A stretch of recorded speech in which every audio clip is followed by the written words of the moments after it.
Hi, and welcome back to ConTinual. It's another episode of Hot Off the Press, the show about new releases and the authors that bring them to you. And tonight, I'm going to be your host, Jim Nettles. And before we find out about what you're going to need to add to that to-be-read pile, let's go around and see who all has brought some offerings. And Joelle, we're going to let you go first. Okay, hi, I'm Joelle Rises. I write as JD Blackrose. The series is the Summoner's Mark series, and the first one is called Demon Kissed. It's the red one over my shoulder. And then the second one is Fae Crossed. So Demon Kissed came out February 28th, and Fae Crossed is coming out the end of March. So I'm excited to be able to offer them back to back. And there will be a third one called Hellbound coming out shortly after that. DG, Draven? Hi, I'm DG Carothers, and I write mostly urban fantasy and action-adventure romance, but I just had the last book in my Kink Files series come out.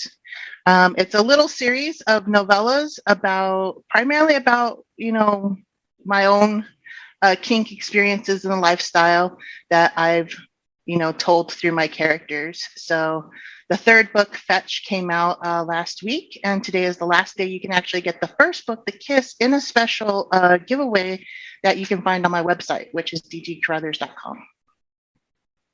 Beth?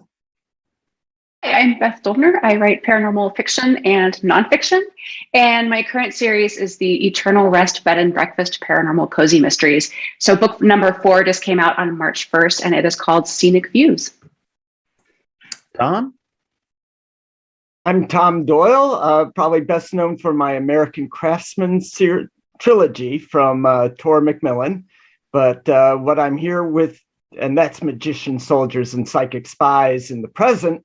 But what I'm here for is Magician Soldiers and Psychic Spies in the past. My Agent of Exiles series. The first book is The League of Set, set in the 6th century BCE. And we have a first-timer, Richard. Hi, I'm Richard Fife, debut author. I write Gaslamp Fantasy. My first novel is due out at the end of March, called Conflict Born. It's a romping adventure with zero-G sky pirate fights and a kick-ass captain that's fighting to keep her boat, but also the patriarchy. So let's find out a little bit about the new releases you guys have brought in for us. So, Joelle, tell us a little bit about the two of them back to back. Sure. So Demon Kissed, as I said, is the first in the series. It's urban fantasy / paranormal romance. It deals with a character. Her name is Bex Greenblatt, who is a summoner born. She has a mark called the Kiss on the inside of her wrist that marks her as a summoner, which means that she can summon beings, immortals, beings, powers with a capital P, and they can't do anything to her. They can't harm her. They can't do anything to her except, maybe sit down and have a cup of tea. And so her job in the supernatural community is to summon these immortals on behalf of clients who need answers or a favor. And you're not going to get to her and get to that point unless things are pretty desperate.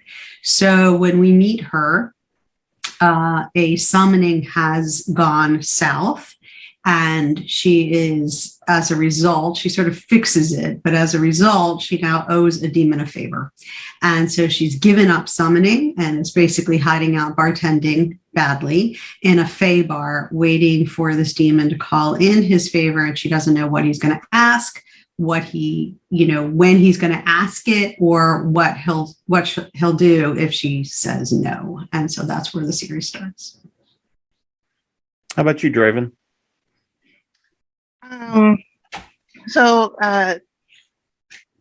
Like I said before, this is the third book in the series. The series I started as kind of like homage to my own kink community and how much they've helped me over the last decade. and so, and I wanted to write about kinks that I don't typically see written about within, romance book novels or novels, period. Why they don't get written about, I'm not sure. And because they're ones that I am very familiar with, I went ahead and wrote about them. I also, one of the things that I love about this series is that I asked friends of mine who are in the community to be the cover models for this series. So they're all, men who have been in the lifestyle for many, many years.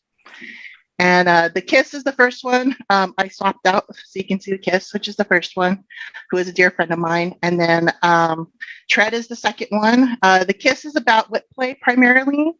While there is romance within the books are very much about the kink themselves. And so I talk a lot about the community and the kink that I'm featuring. So the Kiss is a lot about whip play.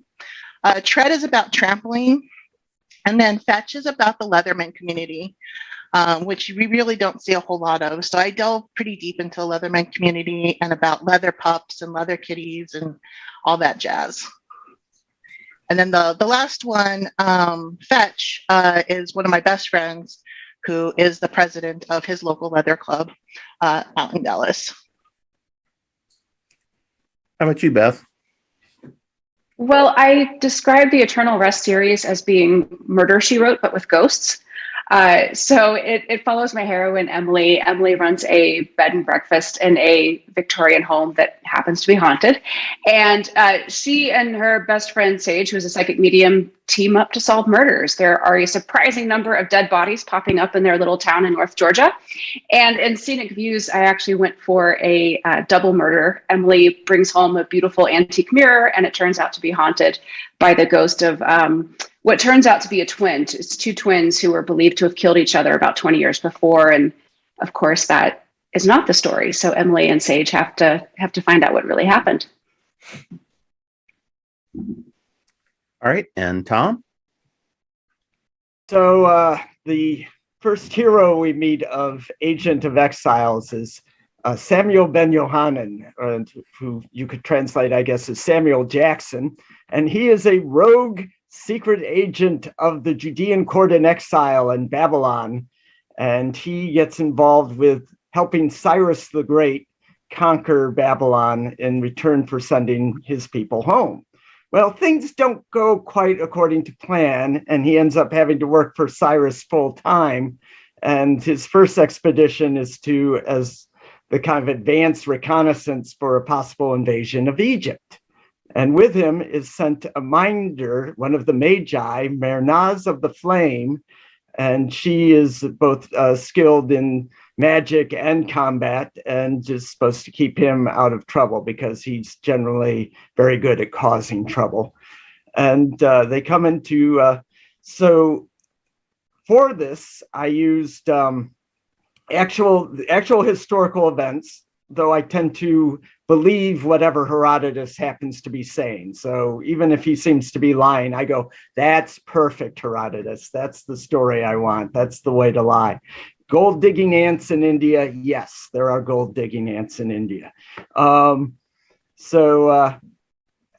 have, it's very James Bond in the Wild Wild West vein of a secret agent in a time and place that you don't expect that sort of secret agent. And Richard, how about yours? I just have to clarify, gold digging ants is in the insect, or gold digging ants is in my mother's sister? Yeah. No, my mom's, my family's ants, they're what I call the IRA, the Irish Republican ants. But no, these are gold digging. He mistranslated the word for marmoset, apparently, and came up with giant ants, that dig in. And so he got the translation wrong. I'm going with what is on the page. He said giant gold digging ants. We got them happening out in in this valley. Them meets time traveling agents. Agents, yes. Yep. They're not time travel. Historical. There we go. Historical. My book follows Captain Ellie Nivka, who is a pirate hunter, a licensed corsair, and she owns and flies a ship that has the ability to traverse into this alternate world called the Skies, the Endless Skies, that they use to get from place to place. And she thought that she was just having a normal bounty, about to bag another contract, when out of nowhere, a mysterious ship appears, blows the contract out of the sky, and almost blows her out of the sky. Leaves her with an injured crew, a damaged ship, and very few options.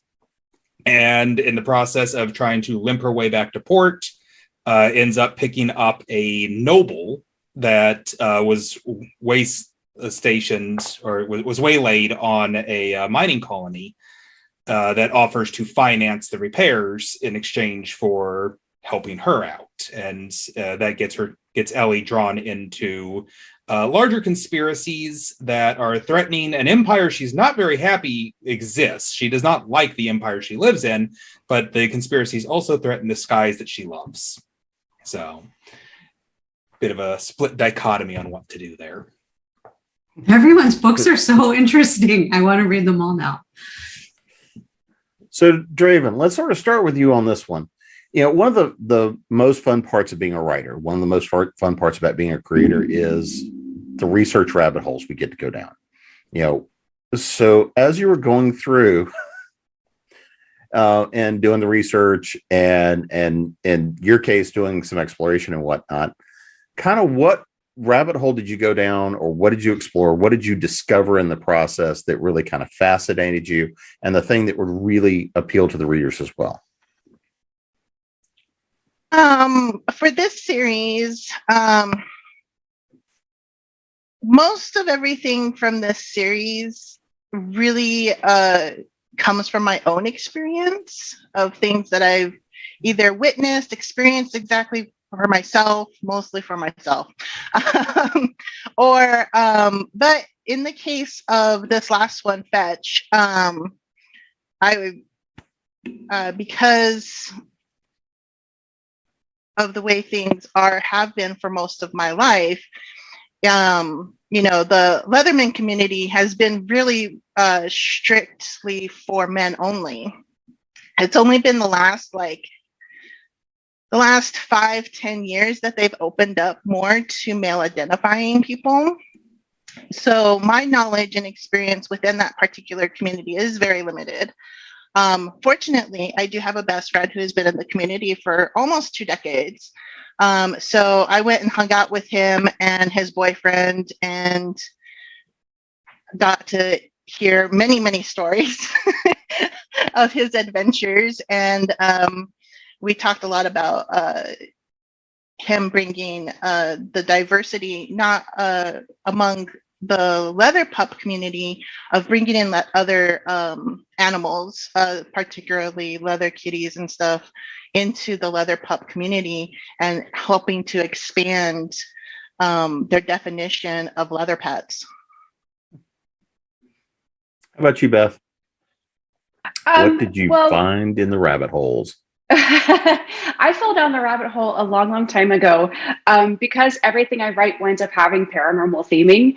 And the first book I ever wrote was a collection of Georgia ghost stories. And so that kind of started me down the path with getting to know ghost hunters and getting to tag along on paranormal investigations. And then I became a ghost tour guide myself. So writing a fiction series that it involves a lot of ghosts is kind of a natural progression for me. But I think maybe I don't know if this is so much rabbit hole as it is life imitating art, but I mentioned that Emily lives in a haunted Victorian house, and I started working on this series almost 2 years ago. 6 months ago, my husband and I moved into a Victorian bungalow, and it's possibly haunted. The jury is still out on that. So I feel like maybe I've just started just acting like my characters and living like my characters a little bit, though I have yet to open a bed and breakfast, and I have yet to discover any dead bodies. So hopefully we'll keep it that way. On the bed and breakfast, or discovering the dead bodies? Both. Both of those. How about you, Tom?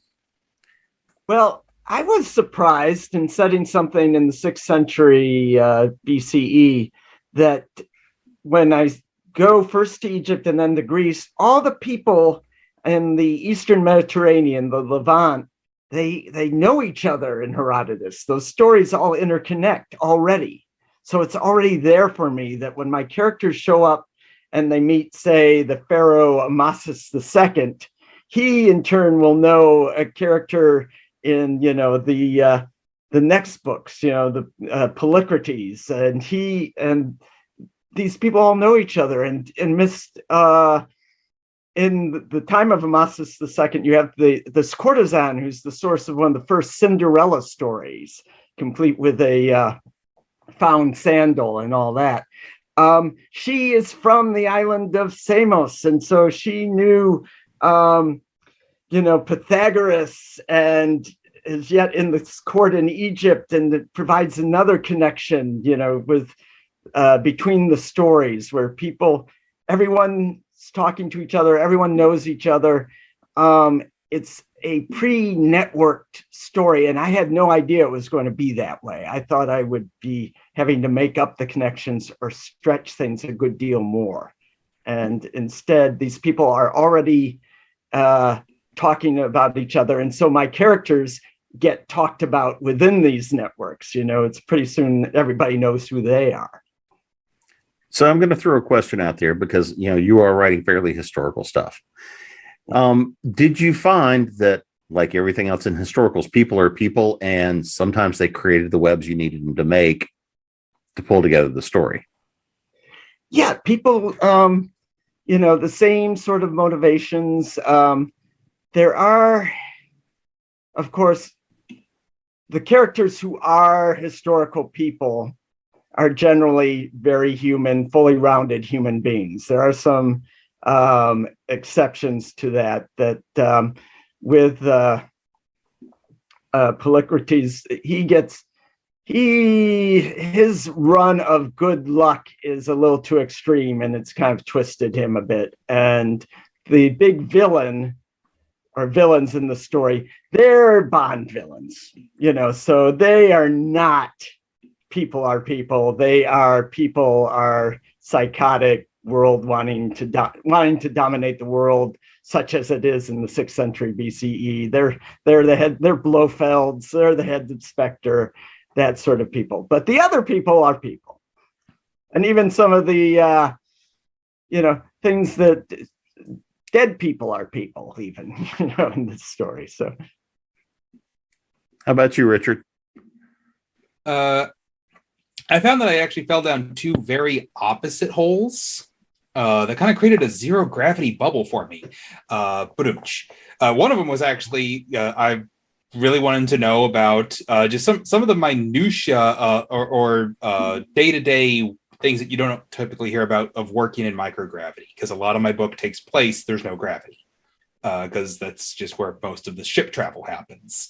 And so just trying to figure out, okay, as someone who only has like Napoleonic era technology, how would they handle with a no gravity? Yes, there's magic too. So I can sometimes just say magic, but I wanted to not just completely hand wave that away. So things like, how long does it take to actually start suffering gravity sickness when you've been in 0G for too long? And that it's actually not that long, but you don't have to be up in microgravity for but a day or two before you'll feel a little bit of effect when you come back to regular gravity. And so there's that aspect. And then there's also that, okay, these are Napoleonic era style ships or age of sail and that have been fitted to be flying ships. So I've learned that there are two people in writing that you do not mess with, and that is horse people and boat people. So desperately trying to make sure that I'm getting all my boat terminology correct for how would a ship be laid out and what you called the different masts and all that kind of stuff. So sometimes it'd be you just deep dives on all the different types of ships from the age of sail and about roughly where they were and comparison to each other and what their actual purposes were, stuff like that. Richard, have you heard recently that Congress has been talking about authorizing Biden to issue letters of marque again?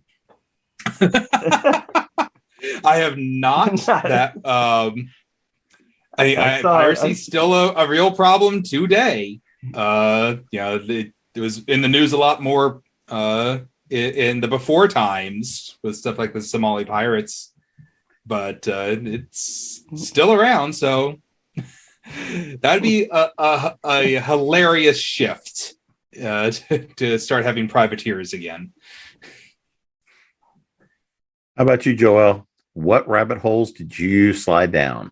Oh my God, so many. But one that was fun is in the beginning of this book. I was just looking to see if I could find the page, but my main character, Bex, winds up in a library that has a very special,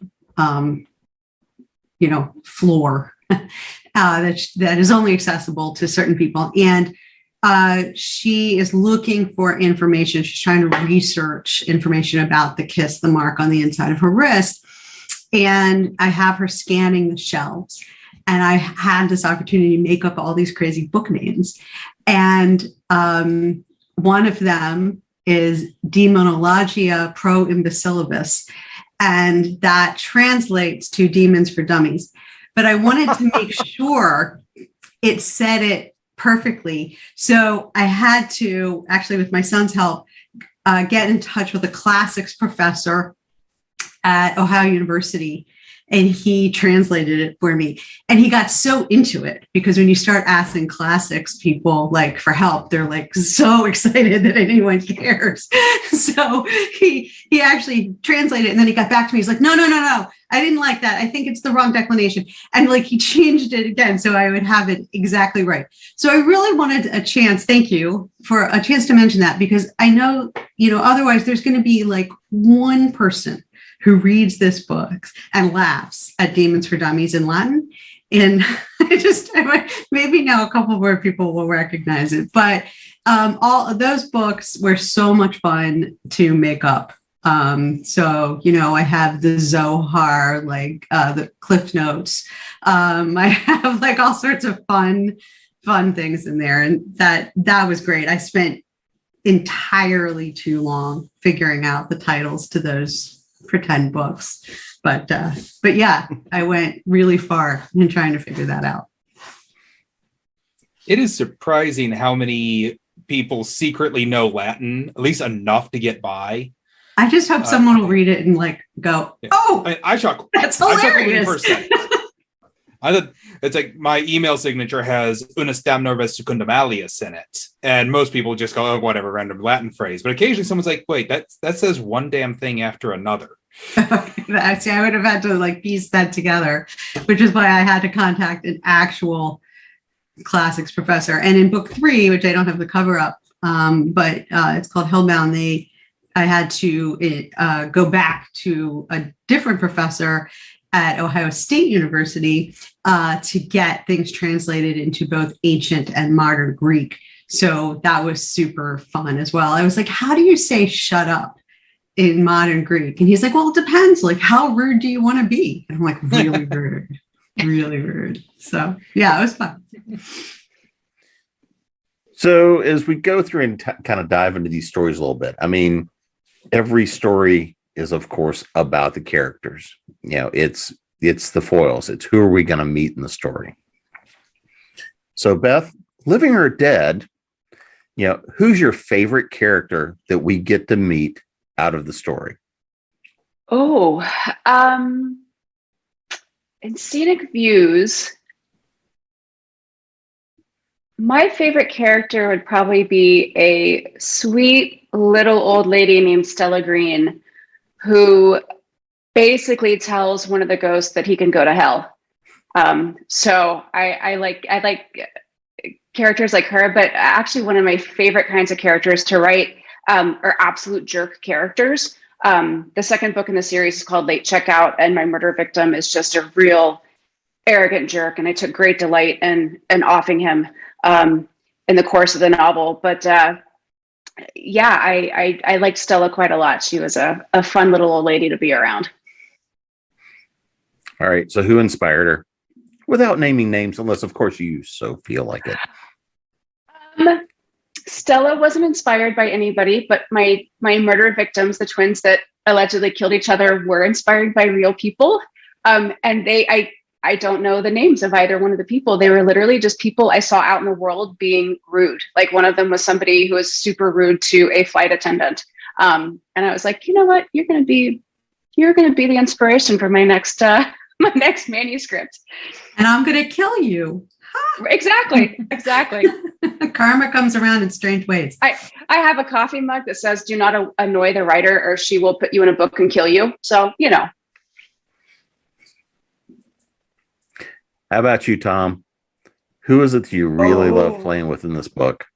Oh, let's see. Well,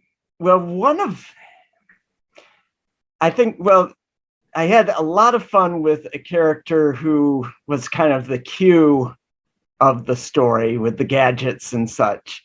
And she is the sort of niece/adopted daughter of Thales of Miletus.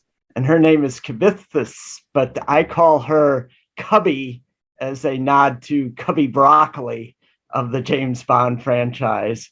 And as Q, she's found, she found basically that on the Ionian shore, even at that particular time and that particular place, she wasn't being given the opportunities to explore her researches that Cyrus and her more immediate employer, Croesus of Lydia, have given her.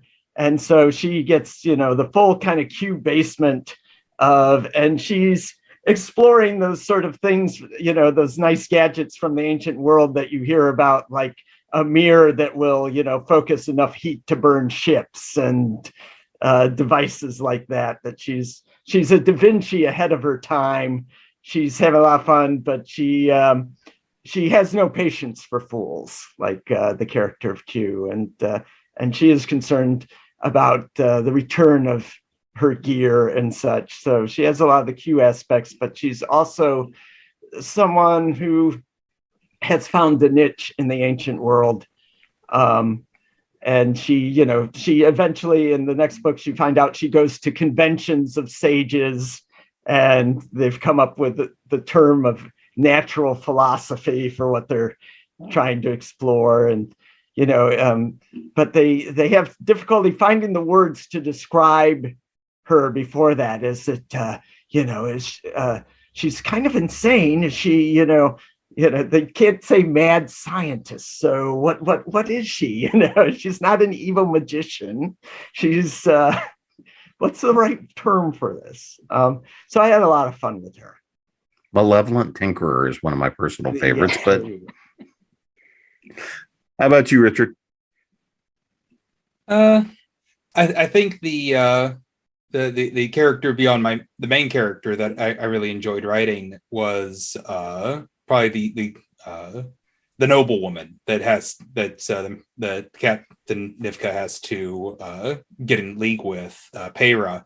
She's she starts off like first impression, she comes off very kind of flighty and she's going to be worthless and she's just going to be there to be looked at, but very quickly proves herself as she's capable. She can put people in their place when they're being uppity about it, and also is, while she may not be a fighter, she is very, very skilled in other places, in particular magic. She knows how to use the magic of the world.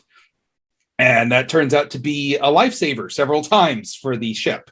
So it's her both being very capable in that sense, but also being very naive in others. She was a very interesting character to play with, because there's a lot that she's a noblewoman. She was raised in a very sheltered life and doesn't understand some of the truths of the world. And my main character then getting to enlighten her about, no, the world is not always just and fair, and sometimes you have to just take the shit deal and run with it. is it is fun to get to play with those two. How about you, Joelle? I think hands down, I have a character named Pinky. When I first started writing my main character, Bex, she was a little grumpier and more sarcastic and just a little rougher than she wound up being. And I needed something to show that she was actually a kind, decent person that just was dealing with a pretty raw deal in the beginning. I wanted you to like her. And so, the save the cat idea is that, right, you can have the meanest, nastiest, grumpiest character, but if when no one else is looking, that character climbs up in a tree and saves the cat, the audience will still sympathize with that character. And I was like, I need a cat. So I invented Pinky, and Pinky is a 6-foot tall pink fairy with pink wings. And we meet him, and he's sort of like down on his luck and dejected, sitting in this fae bar where she bartends, drinking like thimblefuls of honey mead. And he's just my absolute favorite character. And I really think people will like him very, very much. And I just know, like, I can almost do anything to any of these characters in this book, but once people read it and get invested, if I hurt Pinky, I will hear it, because he's just wonderful, and no one would ever want to harm him. So so he's great, and he's really, really important to the story too. So yeah, he's my favorite. How about you, Draven? Well, I haven't read it yet, but I already know that if anything ever did happen to Pinky, I would be upset. I remember you were talking about him the other week, and I was like, I want to meet him now. He's so great. I put the first book on my Kindle. Oh, thank you. I got to read it just for Pinky. He's better than the rest of us, really. You got to have that one, right? So for this book, most of the book is through my leather kitty point of view, who is Salvaje. But one of the men that he becomes involved with is named Marcus, and he is just this big, he's like 6'3", 6'4", Adonis physique, super intimidating, this big gruff alpha leather pup, who is an absolute marshmallow when he gets to meet him. And he's just this hyper, super cuddly, guy who dotes on his chickens and his rabbits, and names them all and treats them like they're like, royalty, and is just in awe with the world. And Marcus is the younger. This book is a throuple, so there's 3 men, and Marcus is the youngest. He's like in his late 20s, and Salvaje is in his I think he's like 36, and then Cade is in his mid 40s. And so I kind of have them staggered that way. And so Marcus is the youngest, but he's just like this big, intimidating guy on the outside, and is the complete, softy on the inside. And so I had a lot of fun writing a like hyper, guy who's really big, because you have to, think about his size when he's doing some things, of how he fits through doors and, running around on all 4s if he is. And just, it was a lot of fun getting into his head. So as we take a look, and there's a lot of very diverse worlds we're going to be looking at with these stories, that you need to go out and get all of them. But one of the favorite things is, the environment we're dropping ourselves into, the place we're getting to go play, the place we're getting to go visit, the time we're getting to go visit it. And as you're diving into those worlds and the places we're taking people through, what is the one thing that you hope that the reader, when they come out of this, they're going to know, or they're going to feel, they're going to see. How can I expect to feel coming out of this? What's that big point of the journey when I go on the trip? So Tom, I'll start with you on this one. Yeah, so my characters go to ancient Egypt, but it's kind of at Egypt, when they're visiting it, has already been around for thousands of years. And they're at that point, Egyptians are doing their own archaeology. They themselves are digging up their own ancient past because there's so much past there. A lot of times it's because they know that there were the good old days of, say, Pharaoh Sneferu, and they want to get back all the stuff that went with the good old days, and it helps legitimize the current Pharaoh. So there's this aspect of how long time is back then, that there's already thousands of years of past and history behind these characters that they're working with. And with a society like Egypt, also, it's interesting to talk about it as a living place. So much of what we see of Egypt is what they buried. And we think of them as somehow obsessed with death, but they were not. They just really liked life a lot. They didn't want life to end because they lived in a very great place, a rich land, and they enjoyed life to the fullest. And, all classes of Egyptians had some aspect of this feeling that they really liked it. And therefore, why can't it go on? Why can't we figure out a way that we get an afterlife? So to see that richness, to see the intrigue, to see a society that's on the cusp of, it's kind of in its last great fluorescence before you have a series of conquests that change, that basically change over from the Egypt of the ancient times to, it's the pivot to the Egypt we know now. So a lot's going on there. And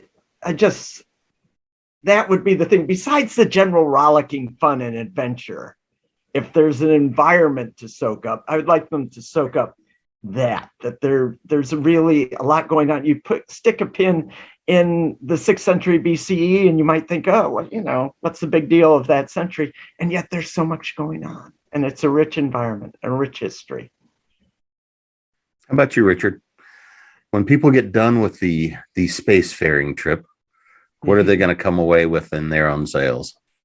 Yeah, I think the feeling I was trying to go for with the book was one that the world is not perfect, but it's not necessarily gritty. That there still can be good people, there can be good motivations. That trying to just keep your head down and get by isn't always the best way to do things. And that because this world is that there's one government, it's one empire that has control of the entire known world. There aren't wars anymore. There's no other political faction outside of the empire, and they have hegemon power over the entire world, and the entire world is kind of stagnating for it. And so it's just kind of a sense of there needs to sometimes things need stirred up, and sometimes you need to be the one doing the stirring. How about you, Joelle? Well, I think in the end, I think the books are really about family. In the end, family that you're born to, family that you find and create for yourself, who you love, who you choose to love, all of that. It's really about found family. So, it takes place in a fictional Cleveland that I called Smoky Point, Ohio, that is basically just because I wanted to play with it being on the shores of Lake Erie, and I live here. But it's it could be any city on any body of water. There's a lot of Ohio stuff just because I live here and that's the way it is. but it should feel really familiar to anybody. It's modern day. It's just sort of very comfortable. I don't have to spend a ton of time describing the world, because I can use shorthand and say she went into this, drugstore, and we all know what that looks like.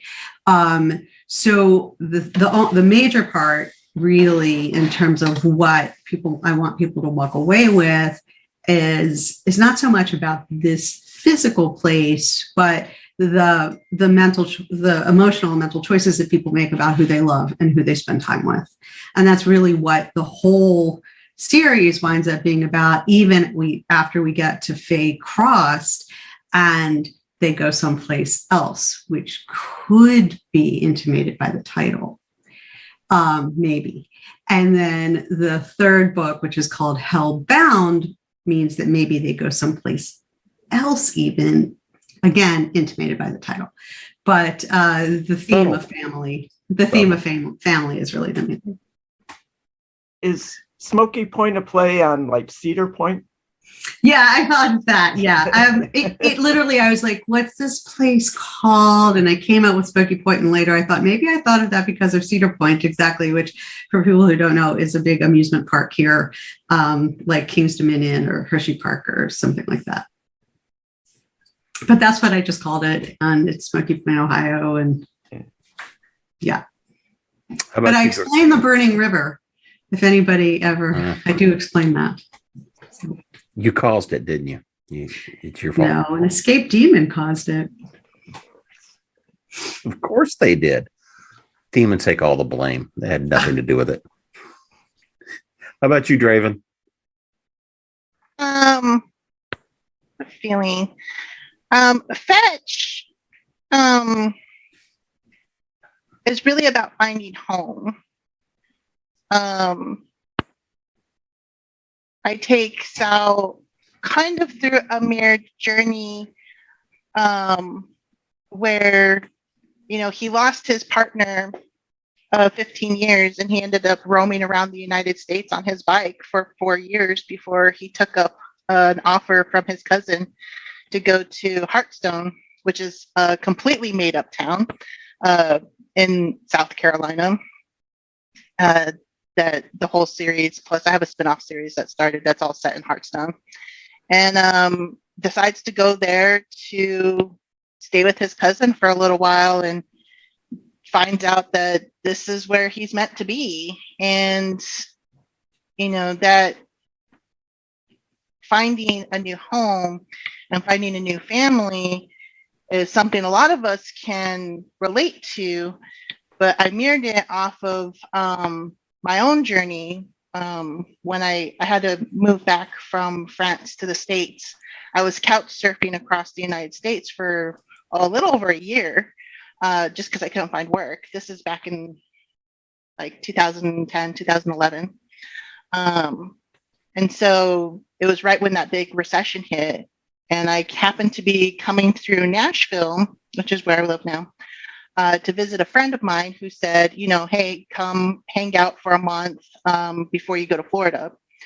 And so I did, and I got in touch with some of the people here in the community, and that I knew who knew people from my old community back in New Mexico, and found out that the BDSM community here was absolutely phenomenal.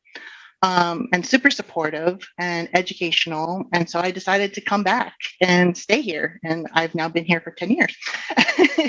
So it was kind of that journey of being lost and then finding a place that you could find, call home again. How about you, Beth? For me, ultimately, I just wanted to give my readers an escape. Yes, there are dead bodies and ghosts in my books, but I want people to get lost for a few hours and not have to think about work or bills or whatever is stressing them out. And it's really important to me that Emily and her friends are good to each other, that they take care of each other. They're supportive, they're encouraging. They will gently guide you back onto the right track if you're starting to stray off of it. I wanted a world that for the most part was very warm and welcoming and very much an escape from the everyday. For me, I think the best compliment readers give me is when they say, I want to stay at Eternal Rest Bed and Breakfast. They feel that warmth. They want to have escape there. And I actually have stickers. I don't know if this is going to go into focus, but they say, I slept like the dead at Eternal Rest Bed and Breakfast. So I give those out to people. But yeah, I want people to feel like this is a place that they would want to visit themselves, and people that they would want to, maybe hang out at the local small town bar with and have a beer. So we'll ask this question. I mean, go ahead, Tom. I just wanted to ask Beth, would you say the house is a character in some sense in your book? Yes. Yeah, definitely. I think the house very much has a personality. And we actually talk about it. And actually, it's in this current book, Scenic Views. They talk about how the house has a feel and it has a personality, and how that relates to the ghosts who inhabit it. Yeah, the question I was going to ask is this: is in the series and in this house, where you're blending the living and the dead, really, are you creating basically found family around that? And does this come for your ghost hunting days? Yeah, I mean, one of the ghosts who's there, she was a teenager who was murdered many, many years before, and they helped find who had killed her and get her some justice. And then she was like, I just want to stay here. I don't want to cross over. I want to stay here in this house, because she had come from, her parents weren't very loving to her, and she'd never really had that kind of supportive family around her. And she has found that in, the bed and breakfast. So yeah, I think very much it's a family and a very supportive group between the living and the dead. So as we're coming up on kind of an hour here, there's one last question I want to throw out to everybody, because again, the biggest part of the journey is that as writers is the things we get to explore, the things we get to do, the things we get to learn. For you guys, especially Richard, since this was your first novel release, what did you learn as a writer in the journey crafting this story?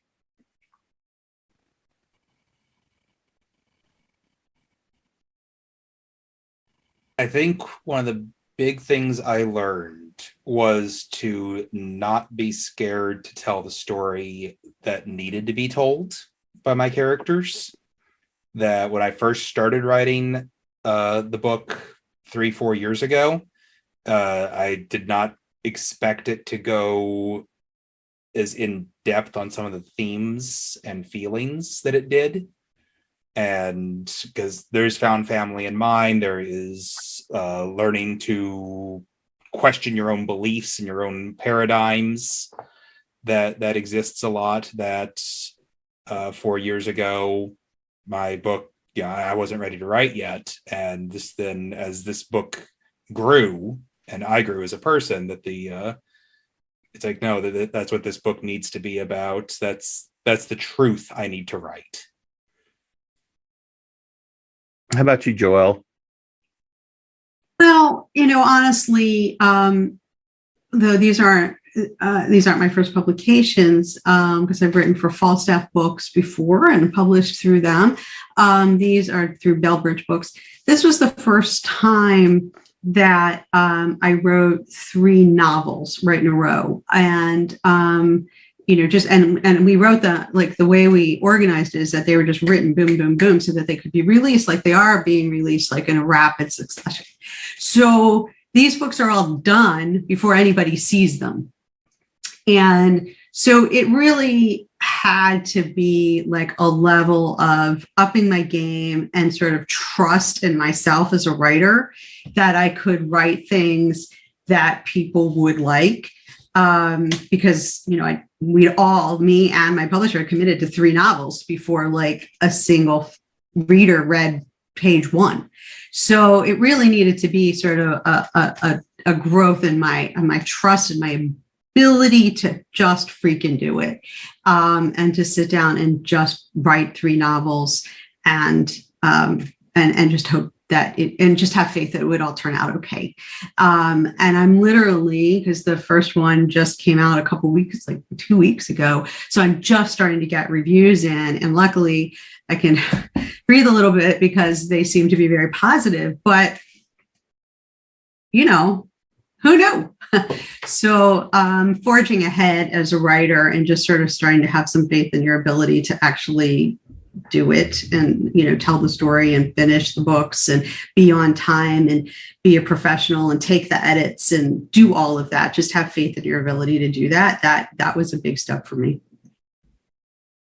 How about you, Draven? What'd you learn in your writer's journey this time? Actually a lot, because I normally write such large fantastical worlds.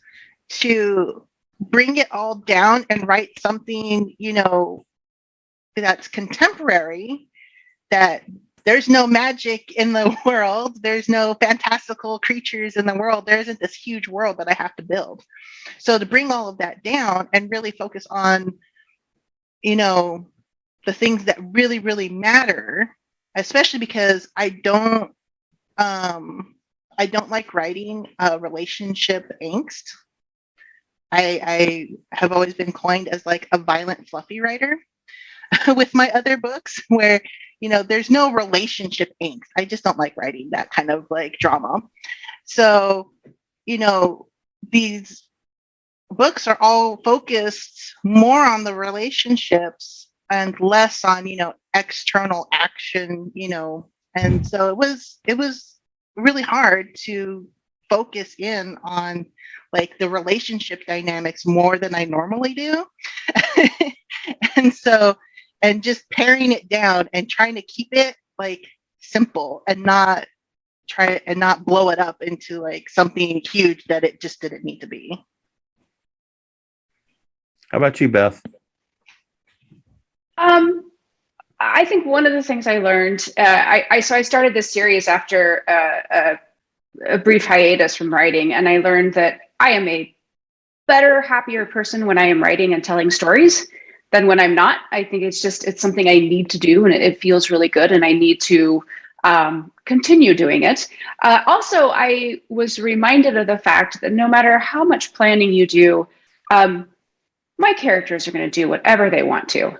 It doesn't matter what I have in the outline. It doesn't matter what I think is going to happen. They'll just be like, no, I'm going to go this way and do this other thing. But I love that. I love being surprised by my characters, and I love it when they kind of take on a life of their own. And I get the sense that I'm not the author. I'm not creating all of this. I'm sort of just following these people around and taking notes about the things that they do. And I think that's a really kind of a magical feeling when that happens with characters. And so that is just really gratifying for me.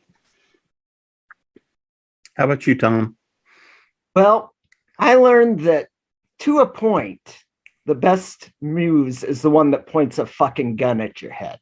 Okay, to a point, because I didn't know I could do this. I had basically 4-month deadlines. I mean, with some wiggle room at the end, but to gin out a short book, say 70,000 words every 4 months. And these are going to graphic audio. They're for audio drama adaptation. They do kind of, yes, narration, but full cast and music and sound effects and all that. So I'm doing this series for them, and they want them, in a certain time period. So I sat down, and all of a sudden I'm a pulp writer. And who knew? I didn't know. I could just sit there and I'm churning it out, getting the 1,000 words a day I need every day, no matter what, or, sometimes more, sometimes less, but hitting those marks.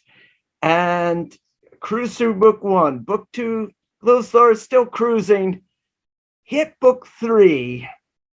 And a couple different things happened. And I learned that I can do that a while, but maybe not all the time, because book 3 took longer. Book 3 took more like half a year than, 4 months. And though that kept on having to push the deadlines back.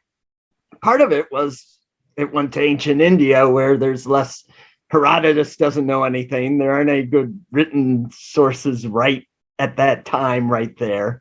So I'm having to make everything up again, which turns out to be slower. And part of it, I think, was just being on book 3 and, a little bit of, maybe I should have taken a rest before plunging right into a third book and being ready. But now that's done for a while. I'm on pause. And I think if I, started up again, I would have that energy again.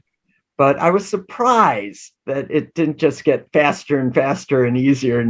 Instead, I hit a sort of wall where that muse with the gun just wasn't getting it. I was like, shoot me now. It's just, but I think it all turned out well. Well, I appreciate everybody coming out tonight. There's a lot to be added to everybody's to be read piles. But before we get out of here, let's go around one more time. Let everybody know where to find you, website, social media, and of course, where can they get these new releases? So, Joelle. So the best way at this point to find me is go to Linktree and go to @JD Blackrose, because I have everything there. So if you're not familiar with Linktree, just look it up. But it has all my social media, my blog site, my contact, everything's there on Linktree. But my blog name is slipperywords.com. And you can find me at JD Blackrose on Twitter and Facebook and TikTok and all of those places. The books are available and will be available in all the usual places. So Amazon, Barnes & Noble, Google Play, Apple Books, Kobo, even Walmart, I just learned, has them. So go online and find them. And I hope you will. And if you do, for me and for all the writers here, leave a review, please. It really helps us. If we get 50 reviews on Amazon treats us better. So leave a review there. And if you get stuck at 49, they send, the little demon to sit on your shoulder. If I get stuck at 49, I will find somebody. Yes. I will say, here's the book for free. Just read it. Any review will do. Draven, how about you? Where can we find you? The best place to find me is at dgcarothers.com. From there, you can find all of my books and all of my audiobooks, and all the links from all my social media is from there. Plus, there's I have a special members-only fan group that you can join on my website, where we get to have a lot of fun and talk about things that we can't talk about on Facebook. You can find Fetch and the rest of the KISS series at Amazon, Barnes & Noble, Nook, Smashwords, Apple, Google Play, you name it, it's there. If it's absolutely free somewhere and you don't recognize the website, then it's probably a pirate site, and I will thank you very much not to get any books from there. But all the usual platforms you can find them at, including my website. You can get direct sales off of my website. So, Tom. So you can find me at tomdoyleauthor.com for the website. Most importantly, for this new work, you should look. It's available on audible.com and all the other audio platforms. It's available through Graphic Audio's own site, its own proprietary site. It's available for download, or they do have CDs if you want the, some actual physical object to own. You can find me on Facebook. I actually have the Tom Doyle name on Facebook somehow. I jumped on that early on, and I'm at TM Doyle #2 on Twitter. Active on both of those, not too active elsewhere. And Richard. My website is richardfife.com. Got that over a decade ago. Been very happy that I snagged that up early. I'm also the Richard Fife on Facebook, at Richard Fife on Twitter. Fife is Writing is my Instagram. But richardfife.com is going to be the best landing page to find anything about me. And my book is available for pre-order as of this recording. on Amazon. Just Conflict Born Richard Fife, and you'd be able to find it. And I've had the pleasure of being your host, Jim Nettles. You can find me at jamespnettles.com, authoressentials.net, authoressentialsworkshops.com, at speculativefictionacademy.com, and of course here at ConTinual. And we'll make sure to let you know where to find Beth in the show notes at the end. I want to thank everybody for coming out and joining and hanging out with us this evening. And of course, go out and stock up those to be read piles. We see everybody next time. Thank you so much.